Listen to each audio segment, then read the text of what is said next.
Still trying to herd all those ducks into a nice neat row before you get started with your business or project? Maybe you've already started, but your fear is stopping you from up-leveling. Or maybe you've spent your life saying yes to everyone else, but committing to yourself is still on your to-do list. Hi, I'm Claire Barton, and I'm a recovering perfectionist too. Welcome to the show where I share simple, practical, and mindset tips to get you doing work you're passionate about, making the money you want, and spending your time and energy building your dream lifestyle.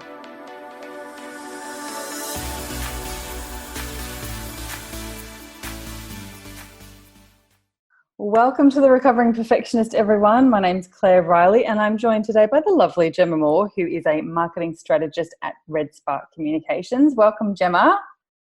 Hey, Claire. Lovely to have you on the show. So Gemma does many things in the world of marketing and communications, but I'm super excited that we get to have a bit of a chat today about business awards.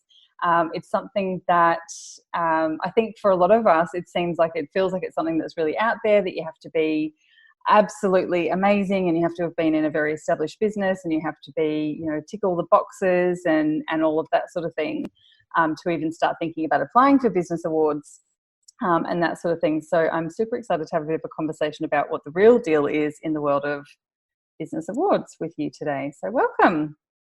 Thank you. So before we get started, Gemma, if you can tell us a bit about you and your biz and your journey and who you are and what you do and all of those sorts of things, that would be fab. And then we'll jump into the business awards stuff. Sure. I'm one of those people who is not a born entrepreneur. I'm more of a service provider. But I started my business 8 years ago. I've just celebrated. Well, I've ticked over into the 8 years.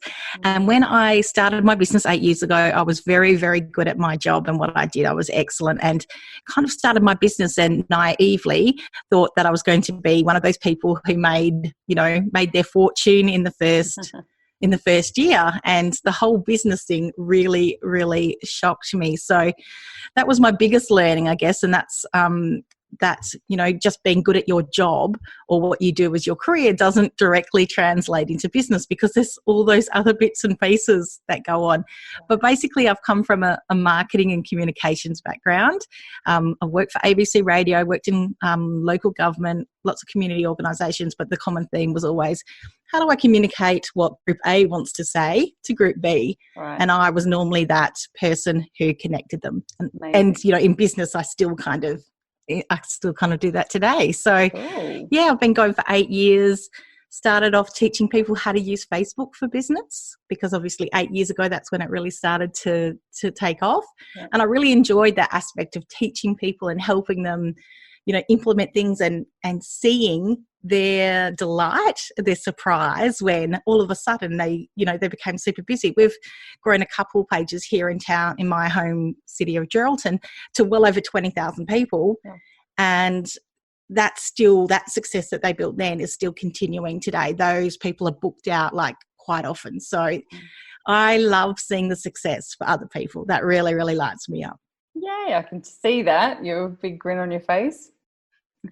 That's really awesome. I didn't know that about your history. I know since we've been chatting probably for 4 years or so, there's been some different focal points of what you've kind of done from Facebook ads and the awards and all of that sort of thing. But I've really, really enjoyed your information, and your name gets bantered around quite a lot in the circles. So I know that everyone knows who you are, which is really cool. It is nice. I think that's one of the areas that I probably struggled with the most coming into business as well, other than the businessy stuff, was how do I explain to people what I did and how to focus. And I was constantly getting that advice that you need to niche. And it always felt like whenever I tried to break it down, and that's why I started moving away from Facebook organic content, is because everyone started calling me the Facebook chick. And my ego and my heart was telling me that I had so much more to offer. Right. So I would kind of switch directions, and I kept on switching directions, and I was never picking up that momentum, that consistency, because I was always trying to follow other people's rules on how, I was always taking everyone else's advice on what I should do. And it's only in the last couple of years since I had my third baby and I've done, so much more self-development and personal work that I was like, this stuff. You don't have to buy another course. You don't have to be always externally looking for the answer for you. You know what to do. And so now I realize that one of my greatest strengths is actually that outside strategic perspective. Because when we're in our business, everything seems really obvious or really hard. But if someone comes from the outside and goes, oh, you just need that, that, and that. And I have, that's one area like, oh yeah, I can do that, that, that. So now that I've taken on that as more of my perspective, it's getting a lot easier. And I do that through a number of ways. So the Facebook ads and launching and the business awards. But all of them are about basically helping women figure out what that spark is, and hopefully it's something to do with their business, and they're making sure that's in their marketing. So making sure that they're showing up with that, not with what the 5 courses that they purchased, in the last year tell them to, or the latest marketing fad or the latest launching fad. We keep on changing ourselves to fit what everyone else is saying we should do, instead of listening to, we've got the answers. Sometimes we need a little bit of help to get them out, but we know really what we need to be talking about, how we should be showing up. Yeah, totally agree. I've done a webinar and a couple of blogs in the last 6 months or so on the same sort of thing. Like, stop signing up for all the things. Enough. It's like this procrastination, perfectionism thing. Unless you're focused on growing one area and a freebie pops up or a course pops up that is perfect to answer and to help you get through that change and make the transformation, or you do some new implementation or something, don't get it right now. Like, when you need it, you'll be able to go and find it. But we do go in this perpetual like, oh, I need this and I need to sign up for everything and all of that sort of thing. When yes, of course, there's a time and a place for that. And, I'm also a massive fan of outsourcing and getting help and getting the people who know what they're doing to help you and that sort of thing. But I totally agree. It does become a bit of a crutch and a bit of a, I just need to do this one other thing. And rather than going, I actually just need to get on and do the shit I need to do in order to get to where I need to go. So yeah, couldn't agree more with that. So tell me, sorry. So I was just going to say, I noticed that whenever I'm going through that, what we call the wobbles, and all of a sudden I start signing up to everything, like hoping that in one of those things. And then just this morning I'm going, oh my goodness, what was I doing? Like, delete. I know that stuff. I don't need someone else. I don't need to read 100 more documents or watch 100 more courses in the hope that maybe they've got something that I'm missing. Because I don't trust myself enough. Exactly. Yeah, exactly. And that's when those wobbles come up, it's like, oh, someone else must know. Instead of just going, okay, breathe, you've got it. We got this, we'll sort it out. And also like giving yourself the permission to experiment and to fail at something. It's not going to be the end of the world, even if it does go completely pear-shaped because you didn't know as much as you thought you did. Then you can go and call it in, but you don't need to necessarily like stop everything and get derailed and pay someone else all the big bucks to learn something else, because there'll always be another shiny object, that there'll always be another add-on. Whereas, often it is really more just about getting started and throwing your hat in the ring in whatever space it is. So yeah, I couldn't agree more. Awesome. So tell me, how does all of that kind of work with business awards? Because I think you and I have had a chat about it ages and ages ago, but I've been following like all of the amazing content that you've been putting out about that. And I have spoken to a few people who've worked with you on their submissions and that sort of thing. And I just think, oh my gosh, it's such a whirlwind out there. I was nominated for a couple of awards like last year, I think, and the beginning of the year. And just looking at the application form was enough to make me go, nah, can't be bothered, too hard basket. Thanks for the nomination, but it stops here for me. So tell me about that. I'm just going to hand over to you to just have a bit of a rant about business awards and women in business especially. The thing is where to start, right? But the area where I guess my first introduction was to awards was actually back in ABC Radio, because the award winners or the award finalists were quite often the people that we would be speaking to on the radio. They're the people we'd be interviewing.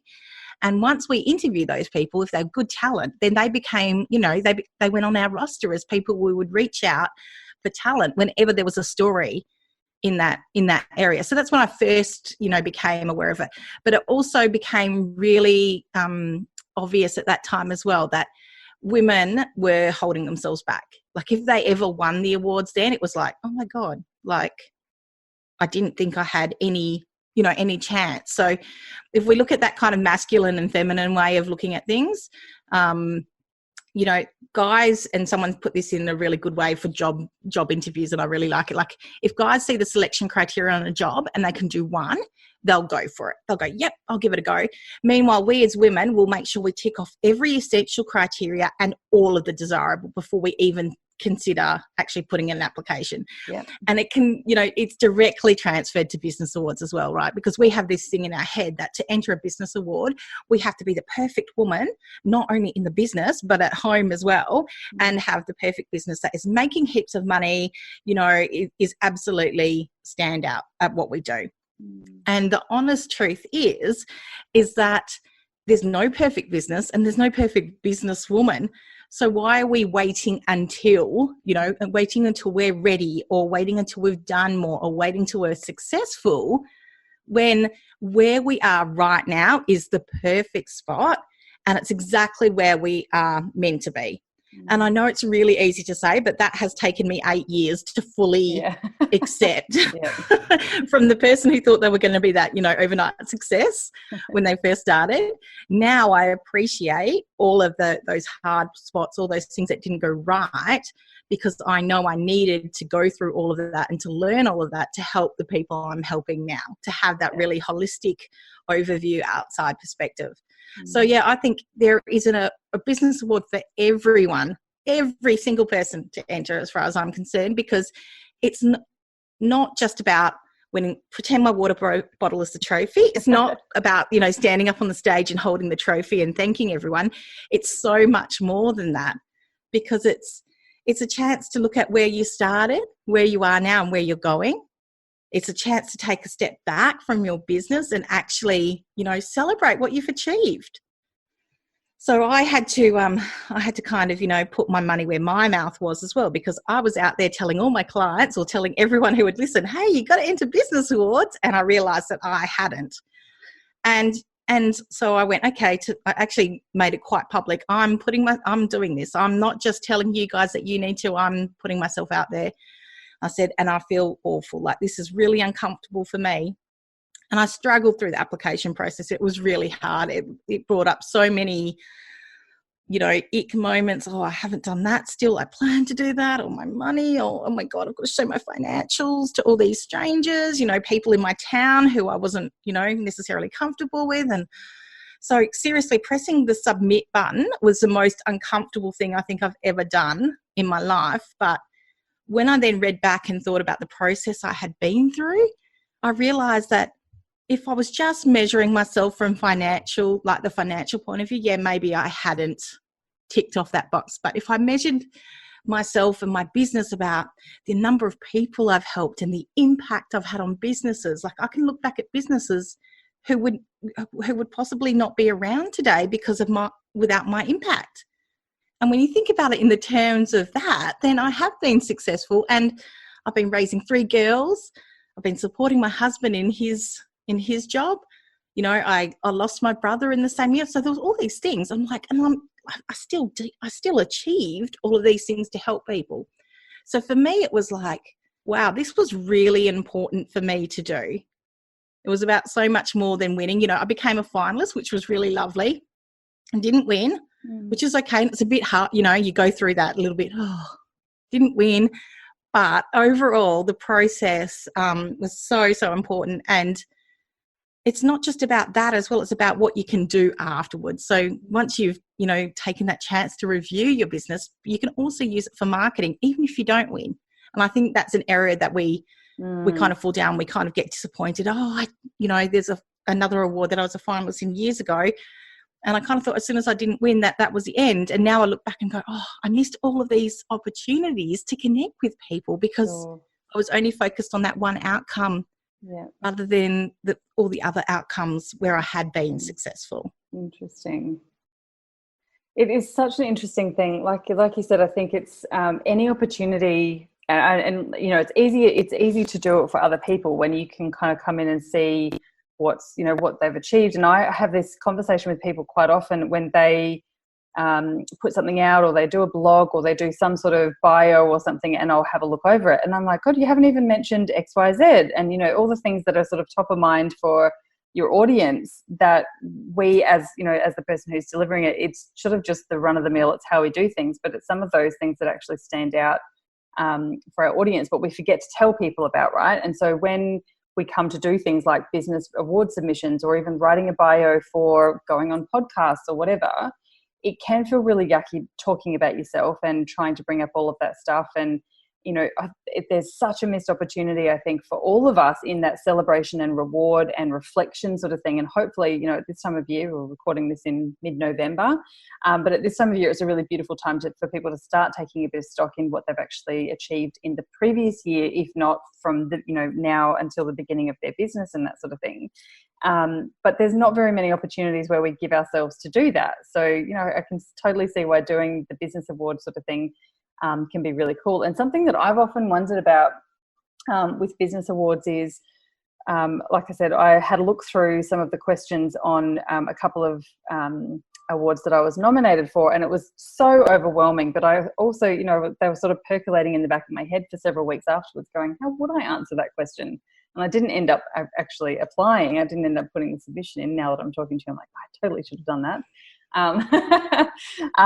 But yeah, it does definitely bring up some stuff, the good, the bad and the ugly, because it can be really hard to celebrate all of those things. But then I think like you've touched on, I used to work in recruitment as well, and it was a very well-known fact that men would, I think they had to, back then I remember a statistic, something like men had to feel like they could fulfill something like 10% of the job selection criteria to apply, whereas women was 85% and above or something like that. So you know, it's totally like that. And if you pull everything else into it, you're not just running a business, no matter how successful it is. You're also doing all of the other life stuff and your families and homes and relationships and, you know, all of that sort of thing as well. So yeah, I really like the opportunity to even just take stock, even if it's not for, like you said, not to win the thing. It's actually a really beautiful opportunity to kind of pull all of that stuff together and get a bit of a reality check of what you have achieved.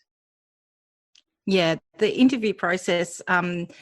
So that's where my ABC radio and journalism skills really come in. And it's because of that, because sometimes we'll read questions and we're like, oh, what does that mean? And we'll, you know, might put a few sentences. So then I just keep on digging, the same as I would normally have to do in an interview, you know, in an interview situation, just keep on asking the questions until we do get those gold nuggets, the things that do make them different, because it's the things that make you different, especially in business awards, and how you're able to infuse that submission with your spark and your story that will, you know, encourage the judges to really take an interest. And our marketplace, if we consider social media and everywhere we deal with at the moment, there's so much information, so much noise.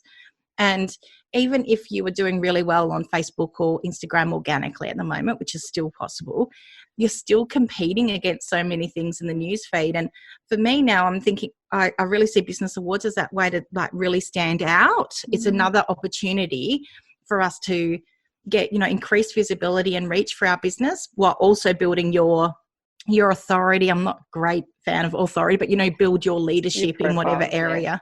Yeah, build your profile. So, yeah, and if you're really, depending on which award you're going for, you can actually break down that submission then to for your marketing going forward, so as content. So that's another. So quite often people go, oh, it's, you know, that's a lot of time and energy. And yes, it is, but you get so many different benefits. And then you can be really smart about what you do with once you've gathered that information. Yeah. So no, there's one of the awards, and they said straight up, this will take you between 15 and 25 hours to collate and to submit. And I'm like, and I looked at, you know, getting someone to do it for me, and that just wasn't quite, you know, what I wanted to do. And then I thought, okay, I'll definitely do it. And then the closer it got, I was just running out of time and just going, I just can't squeeze this in. But it was definitely a deterrent, even though I know that I would be able to reuse that, and I'm really good at doing the repurposing of content and that sort of thing and all the other benefits, but for some reason everything else still sort of took priority. So what are your sort of tips for people in that sort of position, whether they're someone else has nominated them or they've nominated themselves, getting over that first part of actually doing that really in-depth, meaningful, quality kind of submission and pulling all of those bits of information? Like, do you recommend pulling stuff together throughout the year and then having a pool of stuff to grab from to do submissions? Or what are your tips for kind of getting over that hurdle of going, I don't have time to do this right now? So definitely, obviously, one of that one that you're probably referring to is the, either the Telstra or the Telstra Women's Business one. And that is, it's a monster. But attached with that, the benefits, their publicity, their recognition to go with that is huge as well. Like, even becoming a finalist in that has, real dollar value. But what you can do to start with as well, so normally if people are starting out and unsure, I would say, make that part of your plan, but do a few others so you get into the, almost into the swing of entering and what's expected in awards first.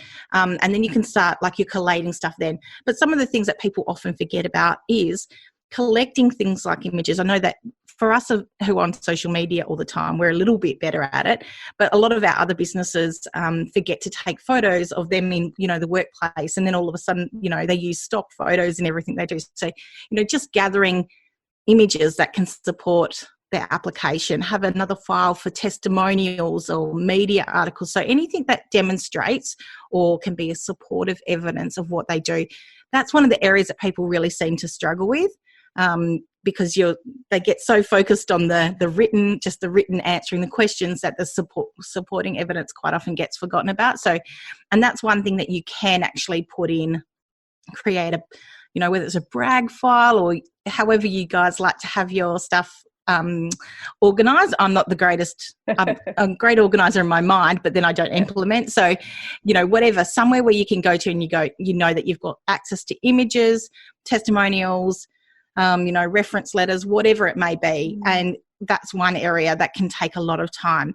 But also I think you'll start to see similarities in some of the applications. So it definitely goes, your current, there will always be a question in every single award, I think, which will be basically a summary of your business. Mm-hmm. So you want to keep on, that's more than just your bio, more than you want to keep on working on that. Whenever something comes to mind or something that you're saying to clients all the time, like, make sure you're capturing that stuff that you go, oh, I really hammered that. Or when you're on a podcast interview and, when someone else is interviewing you, because you're on the fly, you seem to say stuff and you go, oh, that was really good. I need to make sure that I capture that and put it.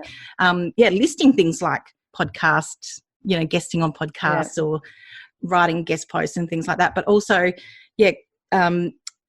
Telstra, for example, will have a list of some of the types of areas of questions, and you can normally get a hold of previous years' examples. The big ones don't tend to change their submissions very often, so you can start to jot points. But sometimes it is really useful just to have someone come from the outside and ask you some of those questions, because, as you said, like, talking about ourselves is really, really super hard. And we forget that some of the stuff that we're doing is actually quite unique and different. And it's those things. It's how we do business different. And I think that was Telstra's little tagline the last couple of awards, like, how do you do business differently, or how do you unbusiness? Yeah. That's going to be the thing that interests judges. It's not about all being the same. Yeah. Yeah. It's so interesting. And I think there's a really obviously massive benefit to, like you said, working with someone who, whether it's someone like yourself who specializes in this, or someone who's like one of your most amazing clients who will tell you how amazing you are and remind you of all the things that you've probably forgotten about to include, or a biz bestie or a coach of some sort, and that sort of thing.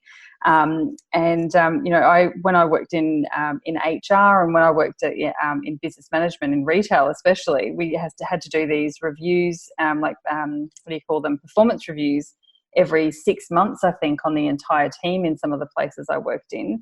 And one thing I always encourage my team to do, which is probably really good advice for me to start taking myself, is to spend a little bit of time at the end of every month or every fortnight or every 3 months, whatever is kind of doable, jotting down what sort of things have you achieved, what worked, what didn't work, all of that sort of thing. So that when it comes, when it's like when you've worked in corporate or whatever, and you'd basically have to tell them how amazing you'd been for the last 12 months. And you're like, I don't know, I can remember the last 30 days, but beyond that, but you forget some of these really big achievements or these big projects or these big kind of, you know, breakthroughs that you'd had because they were 12 months ago. So yeah, maybe something like that would be kind of cool, just to include that in your end of month processes, to kind of jot down some of the, like, how many people did you work with, and what were your, you know, I'm a big fan of reporting on things like your social numbers and your content, but largely so you can see what impact your content is having on your bottom line and that sort of thing. But you can track anything really, and if that becomes part of that sort of process, then maybe that kind of makes it easier when it comes to pulling all of that sort of information together as well, right? Yeah, and just being aware of when the awards that you want to enter are opening and closing, and making sure that you actually build that time into your day, because that's where I was constantly coming.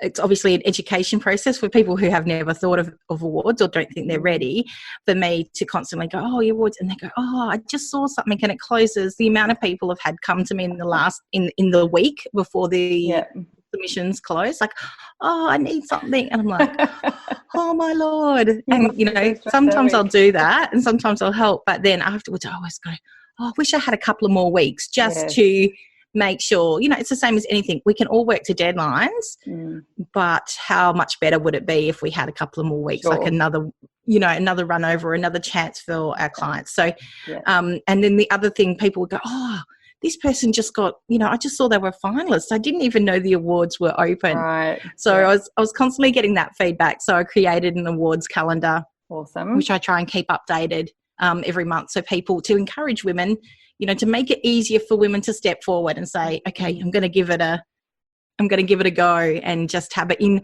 you know, having it front of mind instead of not even thinking about it. And then when you're nominated, going, oh crap, what do I do now? Exactly. You know, so it becomes more of a strategic thing rather than a knee jerk. Oh, I better do this. You know. Yeah. And for some people now, what we're doing is actually planning out their year. So that's their major marketing kind of strategy, is what outcomes do we want, and then we find the awards to fit those, and then they know exactly throughout the year what's got to be achieved to make those things happen. Dreamy. That sounds so good. So is there an ideal place to start? Because I know even with some of these awards, you have to pay to enter or to submit your application and that sort of thing. Are you better off to start off with some of the smaller awards, or go straight for the big fish, or is there kind of a right or wrong, or is it different for everybody? I think it's it's interesting, and I think we've touched on this already. A lot of it's about how ready we are personally, like where is our confidence level at, where is our capacity at. So for most people, they definitely feel more comfortable. I always say, if you're really super unsure, start with something like your local. Sorry, hang on a sec. You're recording? Yes. So if you're unsure of where to start for awards, it really depends. One place I normally suggest people to start if they're a little bit unsure of what to do is most local chambers, business organisations will have, or local shires, local governments will have their own local business awards. And the benefit of that, I guess, is that it's the applications are, you know, fair. They might be around 2,000 to 3,000 words, so not completely overwhelming.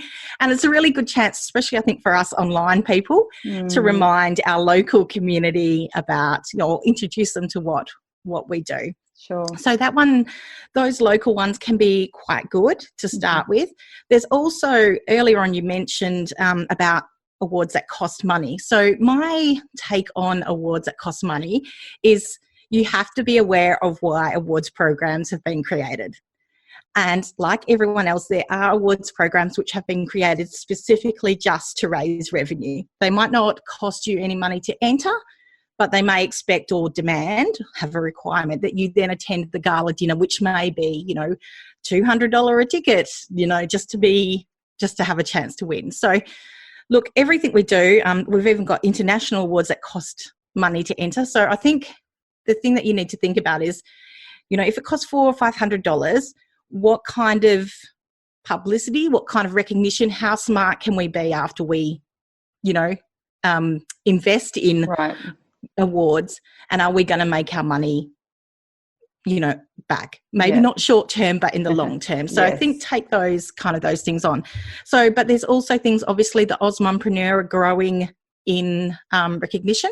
That's actually a really small application process. It's quite easy, but then they have an interview process. So all awards programs are a little bit different. And obviously then you've got industry awards. So you've got some awards that are just about customer service. That might be about for rural women. There are lots of different types of things, but it's about figuring out what do you want to achieve? Like, so what are your objectives for being part of an awards program? Sometimes it's as a thank you for your staff, you know, as a recognition to your staff. So think about what do you want to achieve and then start looking for awards that can help you get that. If it's, you know, to get out on the state and national stage, then things like the Telstra Business Awards might be a goer for you, but it's definitely a good idea to work your way through some other award submission just so you're not starting from scratch, because obviously not doing an award to doing the Telstra one, it's a huge leap. Like it's not doable, but it's a big way for your confidence and your knowledge to jump in one kind of one way. Yeah. No, I really like the sound of that, going like having a look at the smaller ones. And I know you're going to share with us your freebie about the list of all of the awards and that sort of thing. Because I think, like you said, the two that spring to mind always is obviously the Telstra Women's Business and the Mumpreneur ones. And I'm sure there are thousands of other ones, but they're not front of mind. But I know like there's so many business groups around, even just my local area, which our local area has something like over 30% of households have a business running from them in our suburb, which is mind-blowing. So there's got to be some of that sort of stuff going on out here. And like you said, I think, you know, anything that can kind of help you get over the hump of doing the first one, and then, you know, the first one of anything kind of always feels like the hardest, scariest thing. But at least if you can work your way up and, you know, if it's a free submission or if it's something that doesn't take 25 hours and however many thousands of words, then yeah, why wouldn't you kind of throw your hat in the ring and have a bit of a practice and a play with that sort of thing? Yeah, and I think if you go in with that, you know, that view that it's not about necessarily winning, like the winning's a bonus, obviously. We all want to win. Yeah. But then you're not disappointed either. Like at the end, you're not like, oh, that was a waste of time. Well, it's not a waste of time if you use what you've created wisely. So if you leverage the fact that you're a finalist, you know, add it to your email signatures, but put it on your Facebook page, put it on your website, use it in your, you know, send out a media release to whether it's your local community or someone else, but make sure that you're taking people on the journey with you, because again, we normally, nice human beings or kind human beings, like to see other people's success as well. Cool. Yeah.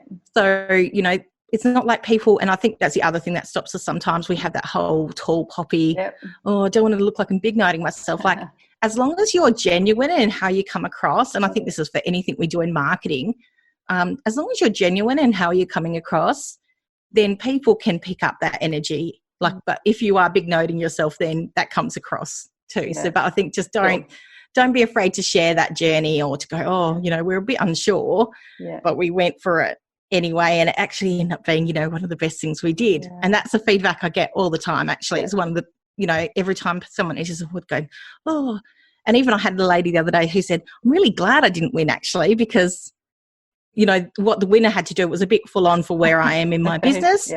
But all the connections she got, she's been now asked to, you know, be a speaker at events, and it's opened up relationships that she didn't think was possible. So I definitely think the benefits outweigh the time and the energy that may go into entering awards. Well, I'm sold. I just want to go and find things to apply for now. That's been so awesome chatting with you, Gemma. So tell us, how can we get our hands on this nifty, beautiful thing of yours that shows us which ones we could or should be applying for? Okay, so this is an ever-evolving list of business awards that I just put together once I see them. So you just need to go to redsparkcommunications.com/business-awards-calendar, and I'll give you the show notes. We'll put it in the show notes to make sure I've got that right. But it's just a Google Doc. I tend to update it once a month, or if there's lots happening. It is a quiet time of year. But there is one open now, and Claire, you may want to go for it. It's called the Small Business Champions, and that closes in early February, even though you've got heaps going on. But that's one that's open at the moment for everyone if they want to have a go. Sounds amazing. I can't wait to go and check it out. And I, yes, definitely think it'll form part of my strategy, if not everyone else who's listening, hopefully strategy in the very near future. So look, it's been so helpful, such an awesome chat to have. And I think especially for us recovering perfectionists, that hopefully that's sort of given us some tools and some confidence to just put our hat in the ring, see what's out there, have a bit of a practice. And not necessarily be in it to win it, but be in it for all the other beautiful benefits, and be strategic about how we're reusing that content, and how we are, extending the life of that submission and that sort of thing. So thank you so much for joining us. It's been an awesome chat. Thank you for having me, Claire. Look forward to talking to you again soon. Thanks.